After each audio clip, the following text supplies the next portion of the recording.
et Gretel. Un bûcheron, sa femme et ses 2 enfants vivaient à l'orée d'une forêt. Le garçon s'appelait Hansel et la fille Gretel. La famille était très pauvre. Une année, la famine régna dans le pays et le bûcheron, durant une de ces nuits sans sommeil où il ruminait des idées noires et remâchait ses soucis, dit à sa femme, « Qu'allons-nous devenir? Comment nourrir nos pauvres enfants?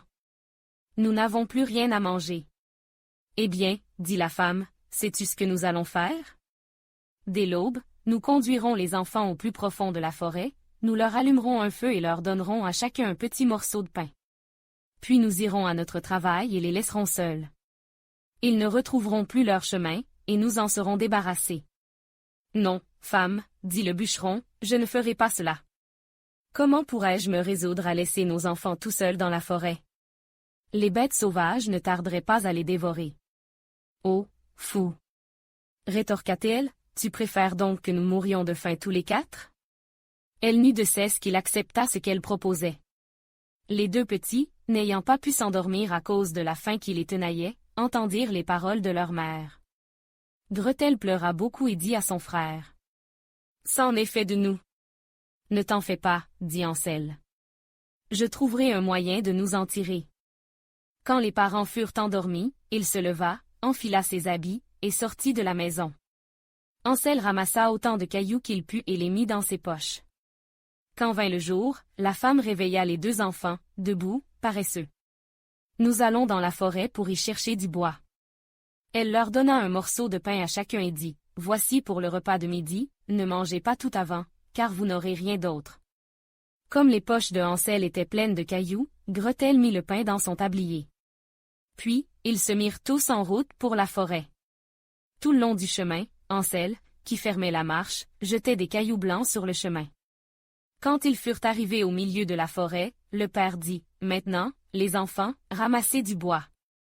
Je vais allumer un feu pour que vous n'ayez pas froid. » Hansel et Gretel amassèrent des brindilles au sommet d'une petite colline. Quand on y eut mis le feu et qu'il eut bien pris, la femme dit, « Couchez-vous auprès de lui, les enfants, et reposez-vous. Nous allons abattre du bois. Quand nous aurons fini, nous reviendrons vous chercher. » Les 2 enfants s'endormirent. Quand ils se réveillèrent, il faisait nuit noire. Gretel se mit à pleurer et dit, « Comment ferons-nous pour sortir de la forêt? » Hansel la consola. « Attends encore un peu, dit-il, jusqu'à ce que la lune soit levée. Alors, nous retrouverons notre chemin. » Quand la pleine lune brilla dans le ciel, il prit sa sœur par la main et suivit les petits cailloux blancs. Alors que le jour se levait, ils atteignirent la maison. Ils frappèrent à la porte. La femme ouvrit et les vit. Elle dit, « Méchants enfants! Pourquoi avez-vous dormi si longtemps dans la forêt?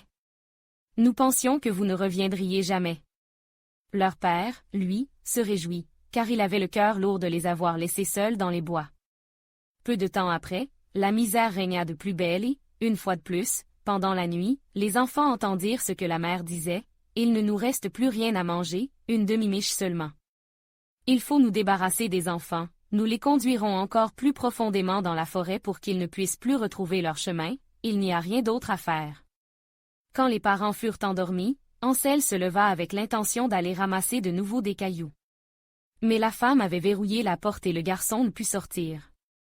Il consola cependant sa petite sœur. « Ne pleure pas, Gretel, dors tranquille, le bon Dieu nous aidera. » Tôt le matin, la mère fit lever les enfants. Elle leur donna un morceau de pain, plus petit encore que l'autre fois. Parvenus dans la forêt, les parents laissèrent les enfants pour aller couper du bois.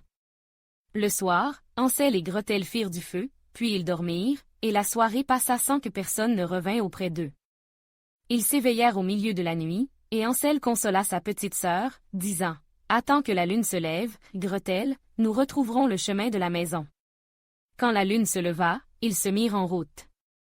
Mais les 2 enfants marchèrent toute la nuit et le jour suivant, sans trouver à sortir de la forêt. Ils mouraient de faim, n'ayant à se mettre sous la dent que quelques baies. Ils étaient si fatigués que leurs jambes ne voulaient plus les porteurs. Ils se couchèrent au pied d'un arbre et s'endormirent. Ils reprirent leur marche, s'enfonçant toujours plus avant dans la forêt. À midi, ils virent un joli oiseau sur une branche, blanc comme neige. Il chantait si bien que les enfants s'arrêtèrent pour l'écouter. Quand il eut fini, il déploya ses ailes et vola devant eux. Ils le suivirent jusqu'à une petite maison sur le toit de laquelle le bel oiseau blanc se percha.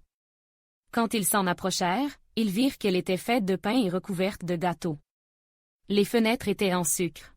« Nous allons nous régaler, dit Ansel, et faire un repas béni de Dieu. Je vais manger un morceau du toit, il a l'air d'être bon. » Ansel grimpa sur le toit et en arracha une petite portion, pour goûter. Gretel se mit à lécher les carreaux. Tout à coup, la porte s'ouvrit et une femme, vieille comme les pierres, s'appuyant sur une canne, sortit de la maison. Ansel et Gretel eurent si peur qu'ils laissèrent tomber tout ce qu'ils tenaient dans leurs mains. La vieille secoua la tête et dit, « Hé, chers enfants! Qui vous a conduit ici? Entrez, venez chez moi. Il ne vous sera fait aucun mal. » Elle les prit tous deux par la main et les fit entrer dans la maisonnette. Elle leur servit un bon repas, du lait et des beignets avec du sucre, des pommes et des noix. Elle prépara ensuite 2 petits lits. Ansel et Gretel s'y couchèrent. Ils se croyaient au paradis. Mais la gentillesse de la vieille femme n'était qu'apparente. En réalité, c'était une méchante sorcière qui n'avait construit la maison de pain que pour attirer les enfants. Quand elle en prenait un, elle le tuait, le faisait cuire et le mangeait. Pour elle, c'était alors jour de fête. À l'aube, avant que les enfants ne se fussent éveillés, elle se leva. Elle attrapa Ansel, le conduisit dans une petite étable et l'Y enferma. Il eut beau crier, cela ne lui servit à rien. La sorcière s'approcha ensuite de Gretel, la secoua pour la réveiller et lui dit, « Debout, paresseuse. Va chercher de l'eau et prépare quelque chose de bon à manger pour ton frère. Il est enfermé à l'étable et il faut qu'il engraisse. Quand il sera à point, je le mangerai. » Gretel se mit à pleurer, mais cela ne lui servit à rien. Elle fut obligée de faire ce que lui demandait la sorcière. Tous les matins, la vieille se glissait jusqu'à l'étable et disait, « Ansel, tends tes doigts que je vois si tu es déjà assez gras. » Mais Ansel tendait un petit os et la sorcière, qui avait de mauvais yeux, ne s'en rendait pas compte. Elle croyait que c'était vraiment le doigt de Ansel et s'étonnait qu'il n'engraissât point. Quand 4 semaines furent passées, et que l'enfant était toujours aussi maigre, elle perdit patience et décida de ne pas attendre plus longtemps. « Hola, Gretel, cria-t-elle, dépêche-toi d'apporter de l'eau. Que Ansel soit gras ou maigre, c'est demain que je le tuerai et le mangerai. » De bon matin, Gretel fut chargée de remplir la grande marmite d'eau et d'allumer le feu. « Nous allons d'abord faire la pâte, dit la sorcière. J'ai déjà fait chauffer le four et préparé ce qu'il faut. » Elle poussa la pauvre Gretel vers le four, d'où sortaient de grandes flammes. « Faufile-toi dedans, » ordonna-t-elle, et vois s'il est assez chaud pour la cuisson. Elle avait l'intention de fermer le four quand la petite y serait, pour la faire rôtir. Elle voulait la manger, elle aussi. Mais Gretel devina son intention et dit, « Je ne sais comment faire. » « Comment entre-t-on dans ce four? » « Petite oie, dit la sorcière, l'ouverture est assez grande, vois, je pourrais y entrer moi-même. » Et elle y passa la tête. Alors Gretel la poussa vivement dans le four, claqua la porte et mit le verrou. Pendant que la sorcière brûlait, elle courut vers la petite étable et dit, « Ansel, nous sommes libres. La vieille sorcière est morte. » N'ayant plus rien à craindre, ils pénétrèrent dans la maison de la vieille femme. Dans tous les coins, il y avait des caisses pleines de perles et de diamants. « C'est encore mieux que mes petits cailloux, » dit Ansel, en se remplissant les poches. Et Gretel fit de même. « Maintenant, il nous faut partir, » dit Ansel, « si nous voulons fuir cette forêt ensorcelée. » Au bout de plusieurs heures de marche, ils virent au loin leur maison.